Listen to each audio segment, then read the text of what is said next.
جنوبی وزیرستان میں security forces کے آپریشنز کے دوران 35 خارج انجام کو پہنچ گئے، 12 جوان بھی شہید ہوئے۔ آئی ایس پی آر کے مطابق 10 سے 13 ستمبر کے دوران باجوڑ میں انٹیلیجنس بیسڈ آپریشن کے دوران 22 دہشت گردوں کو جہنم واصل کیا۔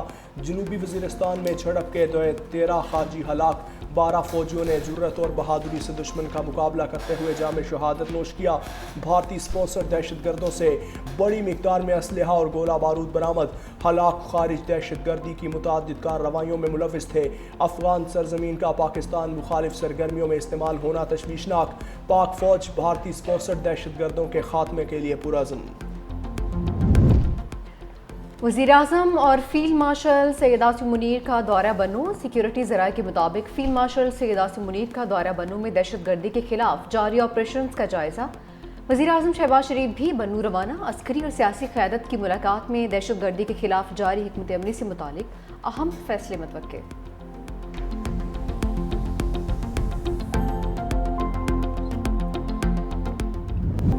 فیلڈ مارشل عاصم منیر کا قصور سیکٹر اور جلال پور پیروالا کے سیلاب زدہ علاقوں کا دورہ، متاثرین سے ملاقات میں مکمل تعاون کی یقین دہانی۔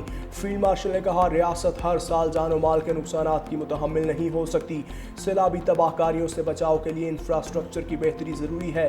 عوامی مسائل کے حل کے لیے سول اور ملٹری اداروں کو مشترکہ کردار ادا کرنا ہوگا۔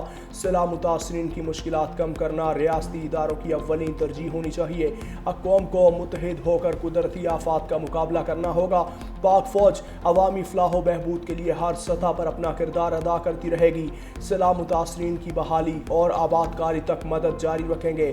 فیلڈ مارشل کا سیلابی علاقوں کا فضائی جائزہ، ریسکیو آپریشنز میں مصروف جوانوں، ریسکیو اور پولیس اہلکاروں کو خراج تحسین پیش۔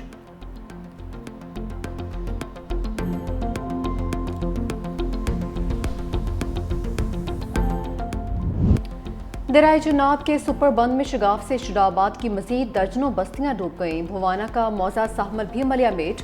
پانی کے تیز بہاؤ سے شجاع آباد کی شہری آبادی کو خطرہ، ہزاروں لوگوں کی نقل مکانی۔ موزہ ساحمل میں سینکڑوں گھر مکمل تباہ ہو گئے، جو بچ گئے وہ کسی بھی وقت گر سکتے ہیں۔ متاثرین حکومتی امداد کے منتظر، مقامی انتظامیہ کی عدم توجہ سے علاقے میں وبائی امراض پھیل گئے۔ بہاول نگر میں دریائے ستلج کے کٹاؤ میں تیزی، سینکڑوں بستیاں متاثر، 1,40,000 سے زائد متاثرین خیمہ بستیوں، شاہراہوں اور کھلے مقامات پر پناہ لینے پر مجبور۔ متاثرہ علاقوں میں کھانے پینے کی اشیاء، جانوروں کے چارے کی قلت۔ شکر گڑھ میں دریائے راوی کے سیلابی ریلوں نے ہزاروں ایکڑ زرخیز رقبہ غیر آباد کر دیا۔ سونا اگلتی زمینوں پر 4 سے 6 فٹ ریت کی تہہ جم گئی۔ ڈیروں پر کھڑے زرعی آلات اور ٹریکٹر ٹرالیاں بھی ریت میں دب گئے۔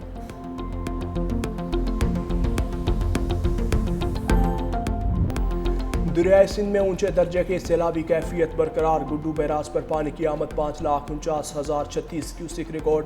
کچے کے علاقے مکمل ڈوب گئے، سینکڑوں ایکڑ پر کھڑی فصلیں زیر آب۔ کشمور میں سینکڑوں دیہات کا زمینی رابطہ منقطع۔ سکھر بیراج پر پانی کا بہاؤ 4,72,320 کیوسک ریکارڈ۔ کوٹری بیراج پر بھی پانی کی آمد میں اضافہ۔ کچے کی 7 یونین کونسلز میں 1400 سے زائد افراد کے متاثر ہونے کا خدشہ۔ نوشہر و فیروز میں بند ٹوٹنے سے پانی خادم منگیجو اور اکبر بروہی میں داخل، مکین گھروں میں محصور ہو کر رہ گئے۔ ادھر نواب شاہ میں کچے کے گاؤں پیر نور شاہ کے قریب 50 سالہ شخص سیلابی پانی میں ڈوب کر جاں بحق، مقامی افراد لاش نکال لی۔ پنو عاقل کے گاؤں سمون چاچڑ میں کشتی الٹ گئی، مقامی افراد نے تمام افراد کو بچا لیا۔ حکومت کا سیلاب متاثرین کو ریلیف دینے کے لیے آئی ایم ایف سے باضابطہ رابطہ، بجلی کے بلز 3 ماہ کے لیے مؤخر کرنے کی درخواست کر دی۔ وزارت خزانہ کے حکام کی آئی ایم ایف حکام سے virtual meeting, I M F نے نقصانات کا ڈیٹا مانگ لیا۔ پاور ڈویژن تفصیلات اسی ہفتے فراہم کرے گی۔ ذرائع کے مطابق اب تک لیسکو، گیپکو، فیسکو اور میپکو کے صارفین سیلاب سے زیادہ متاثر ہوئے ہیں۔ وفاقی وزیر توانائی سردار اویس لغاری نے کہا کہ وزیر اعظم صارفین پر بوجھ کم کرنا چاہتے ہیں، باقاعدہ اعلان جلد کر دیا جائے گا۔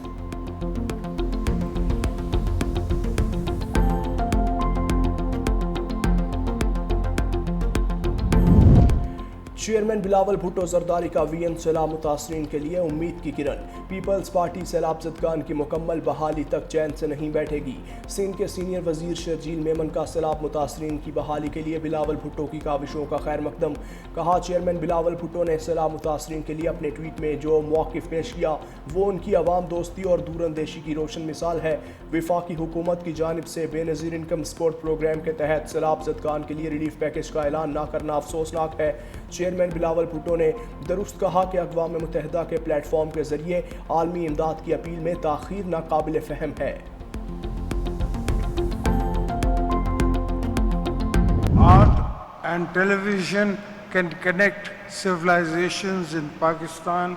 We share China's vision for uniting civilizations. Education and people-to-people ties have deepened the brotherhood between Pakistan and China.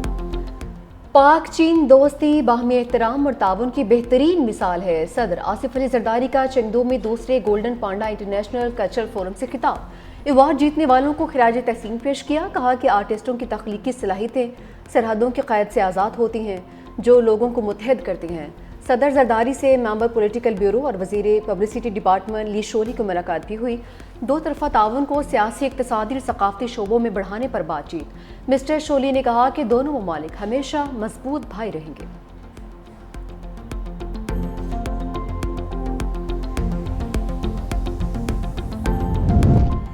D G I S P R lieutenant general Ahmed Sharif Chaudhry کا فاسٹ یونیورسٹی اسلام آباد کا دورہ۔ طلباء اور اساتذہ سے خصوصی نشست۔ اساتذہ نے کہا ایسے معلوماتی سیشنز وقت کی اہم ضرورت ہیں، ان میں تسلسل برقرار رہنا چاہیے۔ طلباء نے کہا وطن عزیز میں استحکام صرف پاک فوج نہیں بلکہ تمام اداروں کی ذمہ داری ہے۔ دہشت گردی سے نمٹنے کے لیے تمام اداروں کو یکجان ہو کر کام کرنا ہوگا۔ سوشل میڈیا پر بغیر تحقیق معلومات پوسٹ کرنا غیر ذمہ دارانہ روش ہے۔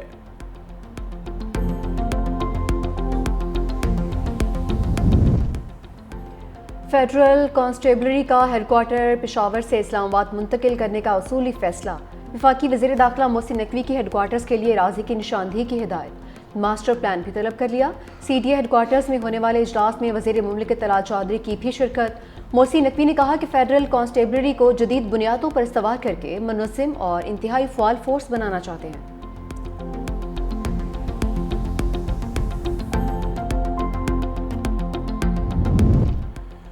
سپریم کورٹ آزاد کشمیر کے 50 سال مکمل۔ چیف جسٹس یحییٰ آفریدی نے مظفر آباد میں یادگار افتتاح کر دیا۔ تقریب سے خطاب میں چیف جسٹس یحییٰ آفریدی نے کہا جوڈیشل کانفرنس آزاد کشمیر کی گولڈن جوبلی کی مبارکباد پیش کرتا ہوں۔ سائلین کی داد رسی اولین ترجیح ہونی چاہیے۔ آزاد جموں و کشمیر کے سپریم کورٹ کو مکمل حمایت کا یقین دلاتا ہوں۔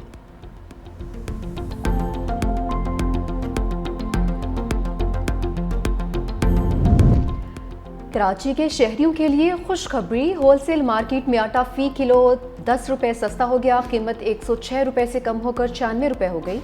آٹا سستا ہونے پر شہریوں کی حکومت اور فلور ملز انتظامیہ کی ستائش۔ ہول سیل مارکیٹ میں کمی کے بعد ریٹیل سطح پر بھی کمی متوقع۔ نان اور روٹی کی قیمتیں بھی کم ہونے کا امکان ہے۔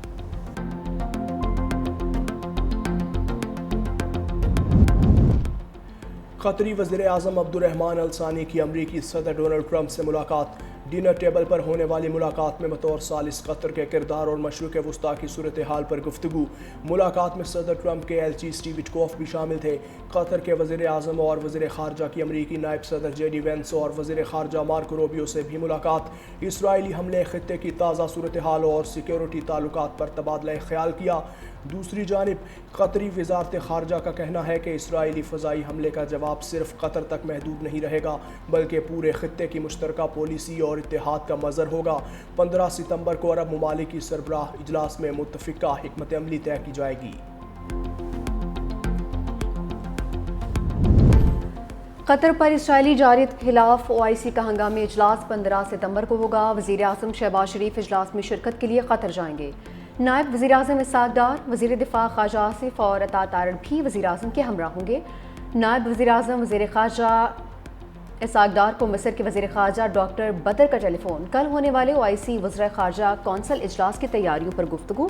دونوں رہنماؤں کی اسرائیلی حملوں کی شدید مذمت۔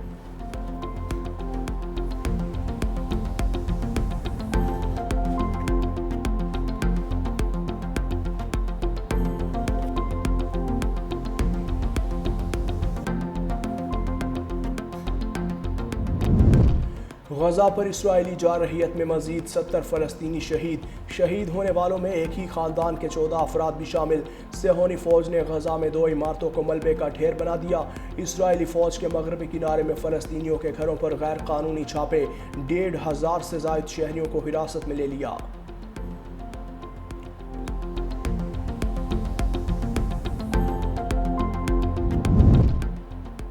میئر بنا تو نیتن یاہو کو نیو یارک آنے پر گرفتار کرنے کا حکم دوں گا۔ نیو یارک کے میئر کی امیدوار زہران ممدانی نے کہا، نیتن یاہو کی امریکہ میں گرفتاری ظاہر کرے گی کہ نیو یارک عالمی قوانین پر عمل کرتا ہے۔ نیو یارک کے میئر کا الیکشن 4 نومبر کو ہوگا۔ ڈیموکریٹک ممدانی کا مقابلہ ریپبلکن کرٹس سلوا، سابق گورنر اینڈریو کومو اور میئر ایرک ایڈمز سے ہوگا۔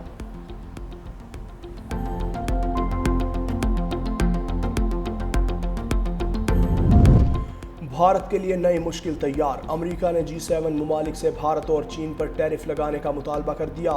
امریکی وزیر خزانہ نے کہا، صدر پیوٹن کی جنگی مشن کو ملنے والی آمدنی روکنا ہوگی۔ تیل خریدنے والے ممالک پر ٹیرف کے لیے امریکہ کے ساتھ دیں گے۔ دوسری جانب امریکہ نے مزید 32 اداروں کو تجارتی پابندیوں کی فہرست میں شامل کر لیا۔ پابندیوں کی زد میں آنے والے اداروں کا تعلق چین، بھارت، ایران، ترکیہ اور UAE سے ہے۔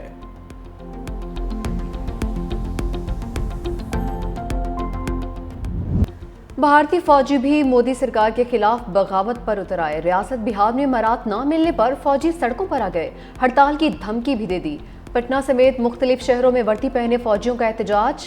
فوجی اہلکاروں کا کہنا تھا کہ کوئی فوجی مر جائے تو اسے انشورنس کا 1 روپیہ تک نہیں ملتا۔ جب تک مانگیں پوری نہیں ہوں گی، احتجاج جاری رہے گا۔ مطالبات پورے نہ ہوئے تو احتجاج پورے ملک میں پھیلا دیا جائے گا۔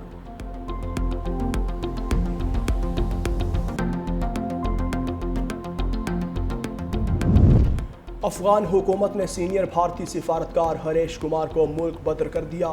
خبر ایجنسی کے مطابق ہریش کمار طالبان کے مخالفین سے ملاقاتیں اور انہیں منظم کرنے کی کوششیں کرنے کا الزام ہے۔ ہریش کمار کابل میں افغان حکومت ختم کرنے کے بعد سے بھارتی سفارتکار اور انٹیلیجنس آفیسر کے طور پر تعینات تھے۔